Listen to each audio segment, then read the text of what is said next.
வணக்கம். வானிலை குறித்த தகவல்களை வழங்கும் நான் கவிதா. உலகின் முக்கிய நகரங்களின் வானிலை குறித்து காணலாம். நியூயார்க் நகரில் வறண்ட வானிலை நிலவக்கூடும். அங்கு குறைந்தளவாக 22, அதிகளவாக 30 டிகிரி செல்சியஸ் வரை வெப்பநிலை பதிவாகக்கூடும். டொரண்டோவிலும் வறண்ட வானிலை நிலவக்கூடும். அங்கு குறைந்தளவாக 20, அதிகளவாக 28 டிகிரி செல்சியஸ் வரை வெப்பநிலை பதிவாகக்கூடும். லண்டனில் வானம் மேகமூட்டத்துடன் இருக்கக்கூடும். அங்கு குறைந்தளவாக 14, அதிகளவாக 21 டிகிரி செல்சியஸ் வரை வெப்பநிலை பதிவாகக்கூடும். ரியாத் நகரில் வறண்ட வானிலை நிலவக்கூடும். அங்கு குறைந்தளவாக 28, அதிகளவாக 43 டிகிரி செல்சியஸ் வரை வெப்பநிலை பதிவாகக்கூடும். துபாயிலும் வறண்ட வானிலை நிலவக்கூடும். அங்கு குறைந்தளவாக 32, அதிகளவாக 46 டிகிரி செல்சியஸ் வரை வெப்பநிலை பதிவாகக்கூடும். கொழும்புவில் வானம் மேகமூட்டத்துடன் இருக்கக்கூடும் மற்றும் குறைந்தளவாக 28, அதிகளவாக 31 டிகிரி செல்சியஸ் வரை வெப்பநிலை பதிவாகக்கூடும். சிங்கப்பூரிலும் வானம் மேகமூட்டத்துடன் இருக்கக்கூடும். அங்கு குறைந்தளவாக 28, அதிகளவாக 32 டிகிரி செல்சியஸ் வரை வெப்பநிலை பதிவாகக்கூடும். சிட்னியில் வறண்ட வானிலை நிலவக்கூடும். அங்கு குறைந்தளவாக 10, அதிகளவாக 17 டிகிரி செல்சியஸ் வரை வெப்பநிலை பதிவாகக்கூடும். இனி இந்தியாவின் முக்கிய நகரங்களின் வானிலை குறித்து காணலாம். திருவனந்தபுரத்தை பொறுத்தவரை அங்கு வானம் மேகமூட்டத்துடன் இருக்கக்கூடும். அங்கு குறைந்தளவாக 26, அதிகளவாக 31 டிகிரி செல்சியஸ் வரை வெப்பநிலை பதிவாகக்கூடும். பெங்களூருவை பொறுத்தவரை அங்கு வானம் மேகமூட்டத்துடன் இருக்கக்கூடும். அங்கு குறைந்தளவாக 20, அதிகளவாக 28 டிகிரி செல்சியஸ் வரை வெப்பநிலை பதிவாகக்கூடும். ஹைதராபாத்தில் வறண்ட வானிலை நிலவக்கூடும். அங்கு குறைந்தளவாக 23, அதிகளவாக 29 டிகிரி செல்சியஸ் வரை வெப்பநிலை பதிவாகக்கூடும்.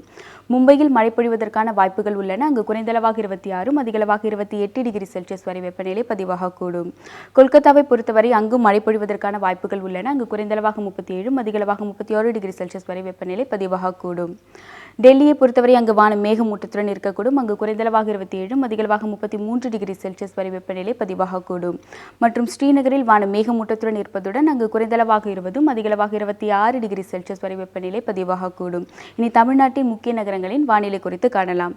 சென்னையில் குறைந்தபட்சமாக 28, அதிகபட்சமாக 36 டிகிரி செல்சியஸ் வரை வெப்பநிலை பதிவாகக்கூடும். அங்கு வானம் மேகமூட்டத்துடன் இருக்கக்கூடும். சேலம் நகரை பொறுத்தவரை அங்கு வானம் மேகமூட்டத்துடன் இருக்கும் மற்றும் குறைந்தளவாக 23, அதிகளவாக 35 டிகிரி செல்சியஸ் வரை வெப்பநிலை பதிவாகக்கூடும். திருச்சியை பொறுத்தவரை அங்கும் வானம் மேகமூட்டத்துடன் இருக்கக்கூடும். அங்கு குறைந்தளவாக 27, அதிகளவாக 36 டிகிரி செல்சியஸ் வரை வெப்பநிலை பதிவாகக்கூடும். கோயம்புத்தூரை பொறுத்தவரை அங்கும் வானம் மேகமூட்டத்துடன் இருக்கக்கூடும். அங்கு குறைந்தளவாக 23, அதிகளவாக 33 டிகிரி செல்சியஸ் வரை வெப்பநிலை பதிவாகக்கூடும். மதுரையிலும் வானம் மேகமூட்டத்துடன் இருக்கக்கூடும். அங்கு குறைந்தளவாக 26, அதிகளவாக 39 டிகிரி செல்சியஸ் வரை வெப்பநிலை பதிவாகக்கூடும். திருநெல்வேலியை பொறுத்தவரை அங்கும் வானம் மேகமூட்டத்துடன் இருக்கக்கூடும். அங்கு குறைந்தளவாக 26, அதிகளவாக 37 டிகிரி செல்சியஸ் வரை வெப்பநிலை பதிவாகக்கூடும்.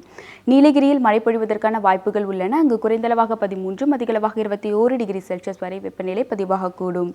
வேலூரை பொறுத்தவரை அங்கு வானம் மேகமூட்டத்துடன் இருக்கக்கூடும். அங்கு குறைந்தளவாக 27, அதிகளவாக 37 டிகிரி செல்சியஸ் வரை வெப்பநிலை பதிவாகக்கூடும். மற்றும் புதுச்சேரியில் வானம் மேகமூட்டத்துடன் இருப்பதுடன் அங்கு குறைந்தளவாக 28, அதிகளவாக 38 டிகிரி செல்சியஸ் வரை வெப்பநிலை பதிவாகக்கூடும். இத்துடன் வானிலை குறித்த தகவல்கள் நிறைவடைகின்றன. நன்றி.